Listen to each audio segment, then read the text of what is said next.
आज Doubtnut app download करें। Doubtnut पर अपने सभी गणित, रसायन विज्ञान, भौतिक विज्ञान और जीव विज्ञान के डाउट्स का करो सफाया। बस प्रश्न की फोटो खींचो, एक ही प्रश्न को क्रॉप करो और तुरंत वीडियो सोल्यूशन पाओ। अभी डाउनलोड करें। क्वेश्चन है 2 किलोग्राम द्रव्यमान का कोई वस्तु जो आरंभ में विरामावस्था में है 9 न्यूटन के किसी क्षैतिज बल के प्रभाव में एक मेज पर गति करती है। मेज का गति घर्षण गुणांक है 0.2। निम्नलिखित को परिकलित कीजिए और अपने परिणामों की व्याख्या कीजिए। जो पहला पार्ट है इस क्वेश्चन का वो है लगाए गए बल द्वारा 16 सेकंड में किए गए कार्य को कैलकुलेट करना है। दूसरा पार्ट है कि घर्षण द्वारा 16 सेकंड में किए गए कार्य को कैलकुलेट करना है। जो तीसरा पार्ट है वो है वस्तु की गतिज ऊर्जा में 16 सेकंड में कितना परिवर्तन आएगा उसको कैलकुलेट करना है। तो हमें दिया गया है जो वस्तु है उसका जो द्रव्यमान है m वो है 2 kg और जो F है बल है वो है 9 न्यूटन और जो गतिज घर्षण गुणांक है म्यू वो है 0.2। तो हमारे पास जो सिचुएशन है वो कुछ ऐसा है। ये m मास का ब्लॉक है, इस पे F फोर्स इधर लग रहा है तो उसके अपोजिट में जो फ्रिक्शन फोर्स घर्षण बल लगेगा वो इधर लगेगा Fs और इसका जो गुरुत्वीय बल है वो इधर लगेगा mg। इसके रिस्पॉन्स में एक रिएक्शन फोर्स लगेगा r। तो यहाँ से जो Fs का मान आएगा वो हो जाएगा म्यू r, मतलब Fs equal to mu mg। तो यहाँ से पहले हम Fs कैलकुलेट करते हैं। तो जो Fs आएगा वो हो जाएगा कितना, म्यू का मान है 0.2 इंटू एम का मान है 2 और g का मान 10 ले लेते हैं। तो यहाँ से जो F का मान आएगा वो आ जाएगा 4 न्यूटन, मतलब जो फ्रिक्शन फोर्स है घर्षण बल है उसका जो मान आया वो आ गया 4 न्यूटन। अब इस क्वेश्चन का जो पहला पार्ट है वो बोल रहा है कि 16 सेकेंड में लगाए गए बल द्वारा कितना कार्य किया गया है ये कैलकुलेट करना है। तो पहला पार्ट देखते हैं।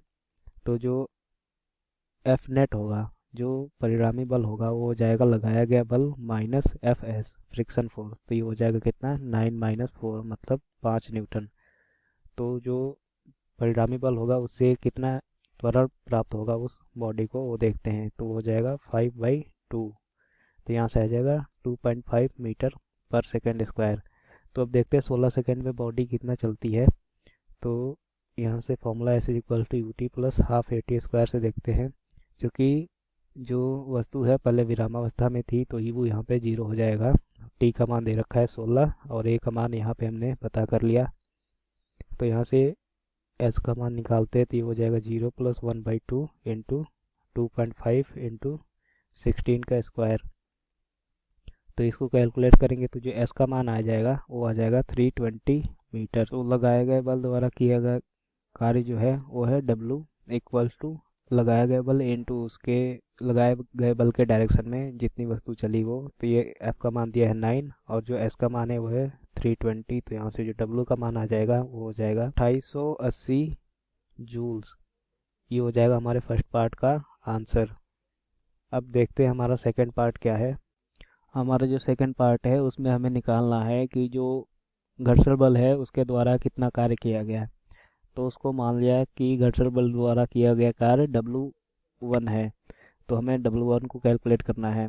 तो किया गया कार्य का फॉर्मूला होता है फोर्स इंटू फोर्स के डायरेक्शन में कितनी विस्थापन हुई वस्तु का। तो यहाँ से जो W1 आ जाएगा वो हो जाएगा फोर्स तो है Fs इंटू जो विस्थापन हुआ वो तो उसके अपोजिट डायरेक्शन में हुआ, क्योंकि जो फोर्स लग रहा है वो जिस दिशा में वस्तु का विस्थापन हो रहा है उसके अपोजिट डायरेक्शन में है। तो यहाँ से जो S हो जाएगा वो हो जाएगा माइनस का 320। तो यहाँ पे वैल्यूज रखते हैं तो W1 का जो मान आएगा वो हो जाएगा Fs का मान है 4 और ये हो जाएगा माइनस 320। तो यहाँ से जो W1 का मान आया वो हो जाएगा कितना, माइनस का 1280 जूल्स। ये माइनस साइन ये दिखाता है कि जो फोर्स लग रहा है वस्तु उसके अपोजिट डायरेक्शन में विस्थापित हुई। अब देखते हैं इसका तीसरा पार्ट क्या है। तीसरा पार्ट है कि वस्तु की गतिज ऊर्जा में 16 सेकंड में कितनी वृद्धि हुई या कितना चेंज आया वो निकालना है। तो इनिशियली शुरू में जब वस्तु रेस्ट में थी तो वहाँ पे u का मान 0 था। अब निकालते हैं कि 16 सेकंड बाद वस्तु का वेग कितना है। तो v equal to U plus A T से हम पहले वस्तु का वेग निकालते हैं, तो यहाँ से आ जाएगा v equal to U zero है प्लस a का मान है 2.5 और t का मान दिया है 16। तो यहाँ से जो वस्तु का वेग आया वो हो जाएगा कितना, ये आ जाएगा 40 मीटर पर सेकेंड। तो जो गतिज ऊर्जा में परिवर्तन होगा डेल्टा के, वो हो जाएगा 1/2 m v square minus 1/2 m u square. तो यहाँ से डेल्टा के जो आ जाएगा वो हो जाएगा 1/2 m v square minus u square.